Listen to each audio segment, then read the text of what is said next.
Hello, welcome back to my channel and to today's video where I'm going to be sharing the things that I believe are worth investing in. Now I thought this was a good time of year to share this video because we are approaching that time of year, or rather we are already in that time of year where discounts are flying at us left, right and centre. And speaking from personal experience, I know how hard it is to avoid falling in that trap of buying lots of things that you don't need, rather than using those discounts to your advantage and using them to invest in the things that are important to you or that you just enjoy. So I had a little sit down and thought about the things that I personally am just really glad that I have invested in over the years. My list may vary massively to your personal list. Then again, we might share some similarities. So at the end of this video, if you've got anything you would like to share that you're glad you invested in, perhaps there's some of the same things as me, perhaps there's some different things, do leave those down below in the comments. And when I use the word investment, I don't want anyone to immediately assume that that means spending large sums of money. Investment can mean different things to different people, budget depending, but also investment can also mean time and energy. So I've split up the video, or I've split up my things into three different categories: beauty, wardrobe and lifestyle. And I'm going to start off with beauty. Right, so my first thing is skincare, and this year in particular I have been reflecting a lot more on my skin, on aging, on the albeit gradual changes in my appearance, and I have been investing into skincare. I would say that this has been a thing over perhaps the last decade, so throughout my 30s I've certainly spent a lot of money investing into skincare because, of course, as many of you will know, when you're trying different skincares, you do have to try different products in order to get to a place where you're happy and to find products that work for your skin and for your lifestyle perhaps, and to find a regimen that just works for you.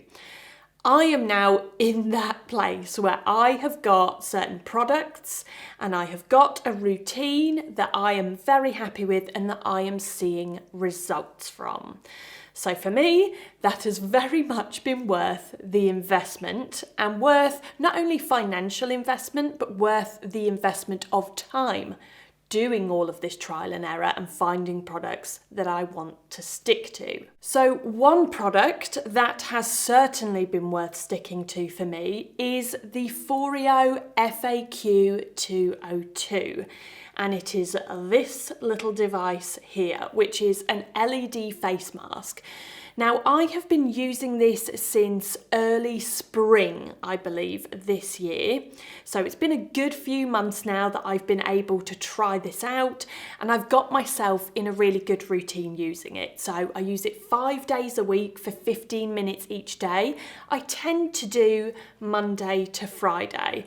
If I, by some chance, skip a day, then obviously I'll substitute in a weekend day, but I will always stick to 5 days a week. Now, I've spoken about the FAQ 202 by FOREO before because I do have a working relationship with FOREO. This is a paid partnership. However, if there is one thing that I never do, and it's put my name to or speak about and share with you guys something that I don't use and something that I don't believe in. You guys have seen many of my videos. I can be brutally honest about things, and this is genuinely something that I use and that I have seen positive results from. So on here we've got 8 different LED wavelengths, including near infrared, and each of these different wavelengths can be used to treat a myriad of skin concerns. So for example, one of my skin concerns is hormonal blemishes. Now, I never had acne or blemishes at all in my teenage years, but then when I got into my late 30s, all of a sudden I started getting these pretty big and really sore under the skin blemishes before coming on my period. very annoying. So for this issue, I've been focusing a lot on using the blue LED, which reduces oiliness in the skin, along with the near infrared option, which re-strengthens the skin and boosts the skin's natural healing process, meaning that these blemishes heal much quicker and don't leave any long-term marks, because this mask can also even the skin tone. Now, some other benefits that I've seen after my usage of the FAQ 202 are just brighter looking skin in general. I feel a lot more glowy, and you guys know how I feel about a glow. It just feels more smoother and softer. I've also had reduced appearance of sunspots, which I've spoken about before, or they're sometimes called age spots. If, like me, you were perhaps a little bit lax with the old SPF in your youth. So that's definitely come in handy for reducing the appearance of those. And then also some reduced wrinkles and fine lines, in particular around my eye area, because I do have quite an expressive face. So if you are into your skincare, like me, perhaps it's something that you're also investing in, and maybe the FAQ 202 has been something that's been on your skincare dream list, wish list, whatever you want to call it, then this time of year is definitely the time to take advantage of the discounts. So you can use the code EMMAH35, we'll pop that on screen and in the description box below along with a link. You can get 35% off on almost all FOREO products. Now, the added bonus is that that discount code can also be used on items which are already discounted. So that can mean that you can get up to 50% off on various FOREO products. Okay, now I'm going to move on to wardrobe, and I have got 3 things within this category. The first of which is cashmere. Of course, I'm sure many of you could foresee this coming, because it is no secret that I have definitely invested in my very extensive cashmere collection. And now cashmere can vary. There's obviously premium cashmere, mid-range cashmere, and budget cashmere, high street cashmere you might want to call it. And all of those are going to still be an investment for any budget, because cashmere is a more premium fibre, even if it's high street cashmere. So it's going to cost more than your average jumper. And I did recently post a video where I shared how I care for my cashmere. And in that video, it sort of demonstrates how it's not just a financial investment, it's also time and energy that you have to put into the maintenance of cashmere, because it is such a delicate fibre. So you need to spend the time looking after it. Also, given that they're quite pricey pieces of clothing or accessories that you're buying, you're naturally going to want to look after that investment by caring for it properly. So I'll leave a link to that video down below in the description box for anyone that is curious or just wants to see how I personally care for my cashmere. Now, I think it's very safe to say that my cashmere collection is never something that I have regretted spending money on or investing time into caring for. It is one of my most frequently worn fibres, shall we say, certainly throughout autumn and winter and spring, and sometimes a bit of summer as well. If you've watched any of my wardrobe switchover videos, you'll see that I do leave cashmere in my wardrobe all year round, granted not all of it, but it's certainly something that I've never regretted spending money on. Now, if I had to recommend one particular brand for cashmere, I think COS is right up there. It is by no means your super premium cashmere, but it is an incredible quality for the price. Now, it is still, I think, quite a hefty price tag, especially for some of the thicker pieces.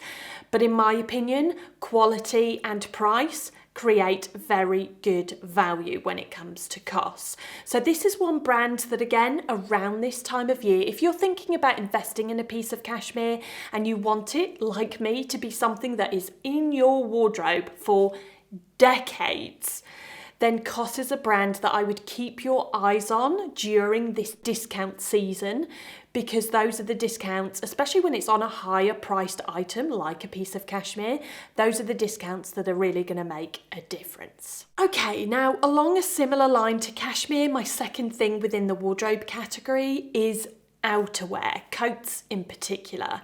A good coat is certainly worth the investment, and it can see you through years and years and years, just like a piece of cashmere, providing of course you look after it properly. Now, this doesn't have to be a new coat. It could be something that you have purchased pre-loved, because I think there's no denying that buying pre-loved is definitely the best way to get more for your money, for more quality, less money.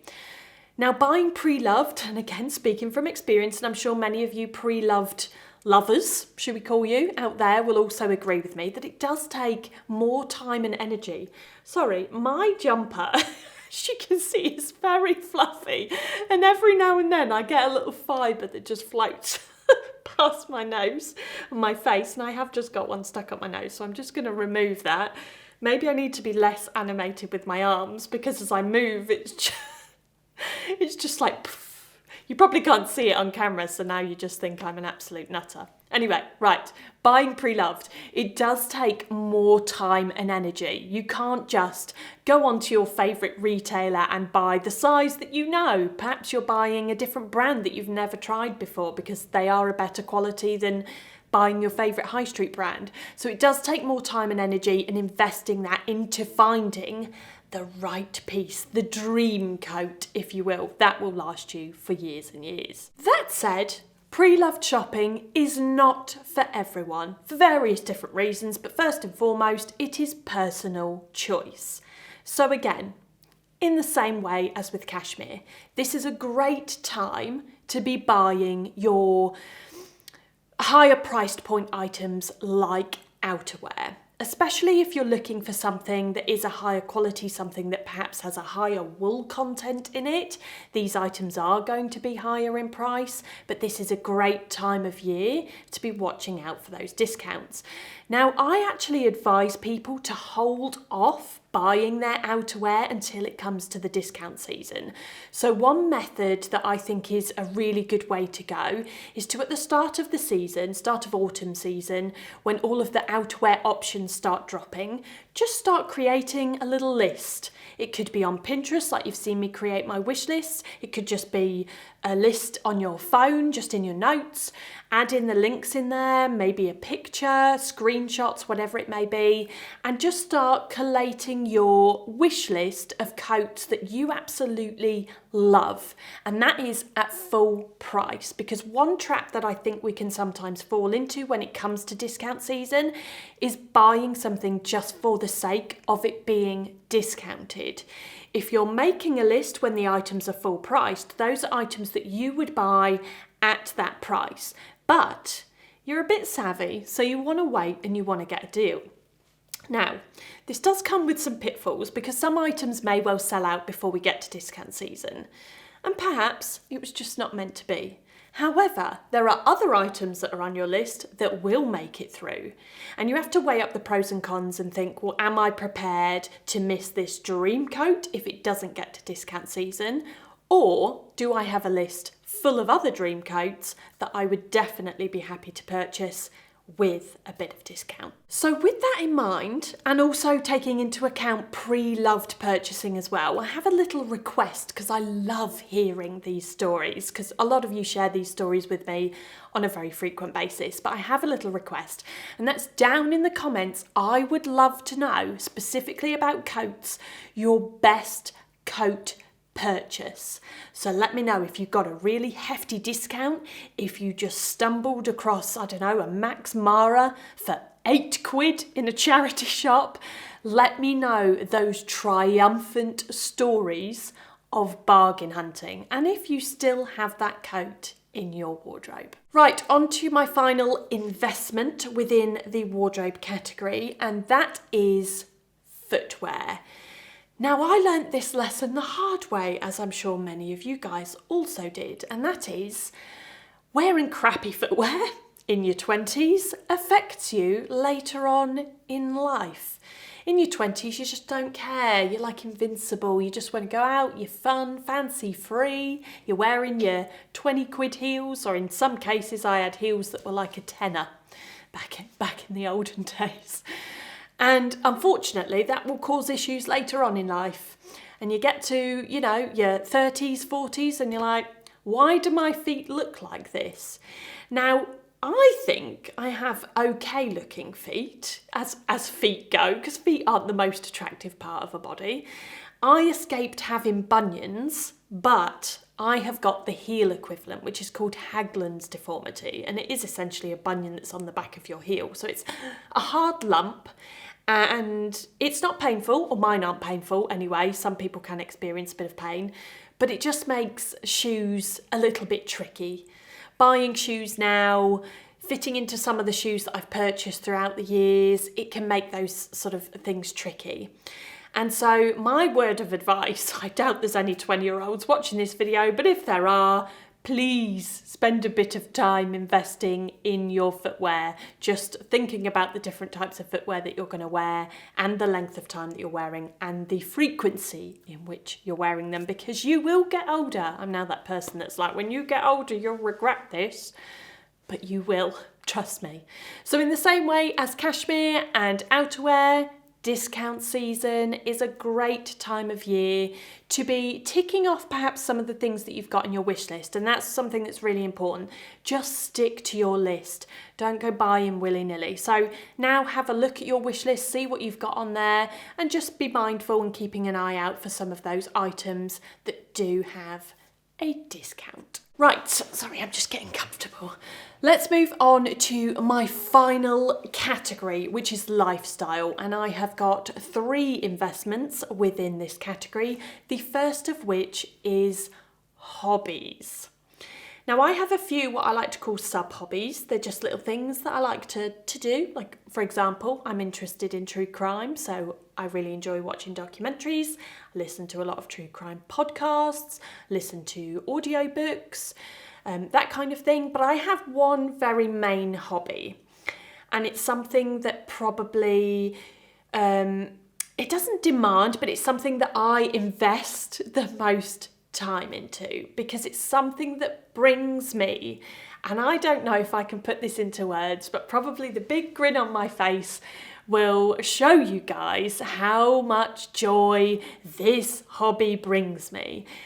Now, this hobby also leaves me open to quite a lot of judgment, because some people just don't get it, and that's fine.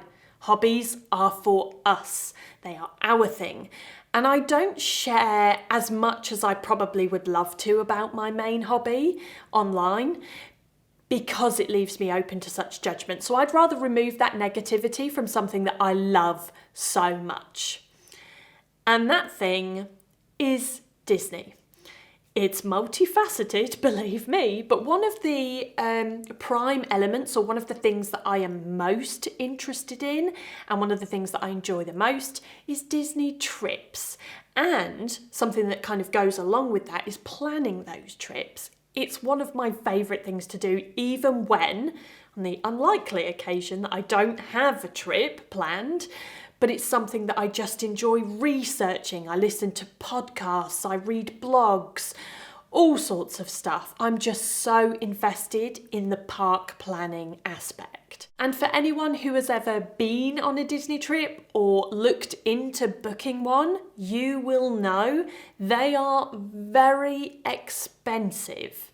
So naturally, I have had to financially invest into this hobby, and I'm okay with that. In fact, I have prioritised financially investing into that hobby, because as any hobby should, it brings me so much joy. Now, some hobbies will require more financial investment than others. Some will require more time. Some will require more energy. Sports, for example, you've got sports, you've got creative hobbies, you've got reading, you've got metal detecting.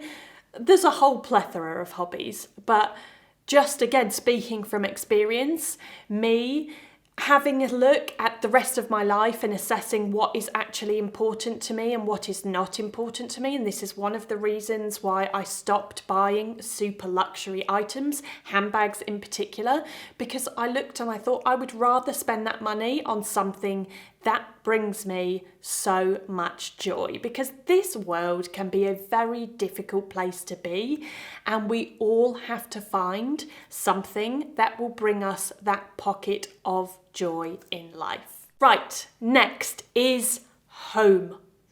It's very broad, isn't it? But for me personally, I work from home, so I'm here a lot. I'm also quite a homebody. And I know that's a little bit contradictory because I've just said that I like to go on Disney trips, but for the most part, when I'm not at my second home, Disney, I am here in my home.